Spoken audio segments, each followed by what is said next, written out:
To understand the challenge, we have to understand how the internet evolved over the past years. So we start with a fixed internet, then we designed a mobile internet which connects our mobile phones. Now we're designing the things internet, so the Internet of Things. And these internets allowed us to transmit files, emails, but also more audiovisual, virtual reality type of information like audio files, video files, etc. We want to go beyond these internets and design the next generation internet, which is the tactile internet, being able to transmit touch.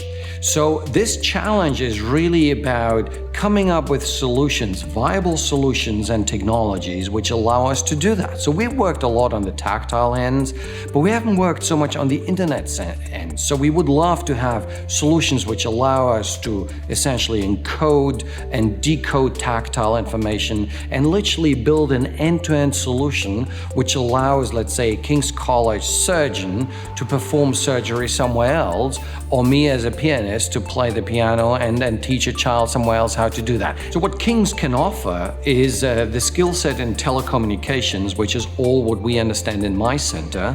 But the beauty of King's is we're very horizontal in a sense. We not only do technology, we also apply that to different sectors. We have a very strong faculty of medicine. We are very good in culture and arts. So we can bring this expertise, this really ground expertise, telling you what do you need, what are the requirements, what do the stakeholders want. We are open to help you there into this challenge. What I love about working with startups and SMEs is it's kind of a reality check. As an academic, you're always thinking blue sky very far away and a lot of things don't make sense, and simply because our academic staff is not trained to think really hands-on. So to work with SMEs and smaller companies and startups would allow us to do this due diligence, what's really doable, whilst not restraining ourselves on what is not doable, like literally look into the future, but something which is actually achievable. So an application which was a real problem recently was when the Ebola crisis broke out. So we had our King's College doctors in the region, and apparently they lacked medical stuff. So if you could just have a solution where they could feel patients like the stomach, how soft it is, how hard, so you can do some medical procedures on there, which aren't necessarily critical, right? But very vital in really doing something remotely using the skill set which is here in London, here in the United Kingdom. That is one of the examples. Another one which I love is a personal one because I play the piano.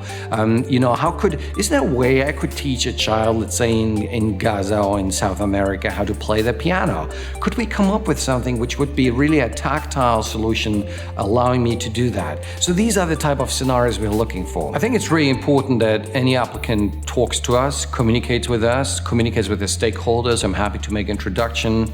I'm happy to actually share documentation we have already developed to accelerate that process. So this engagement is very, very important. Also important is to keep it real whilst being creative as well. So we don't want to replicate things which haven't worked in the past, but really come up with something totally innovative. So that would be wonderful. So keep it real and communicate with us. That's all we want.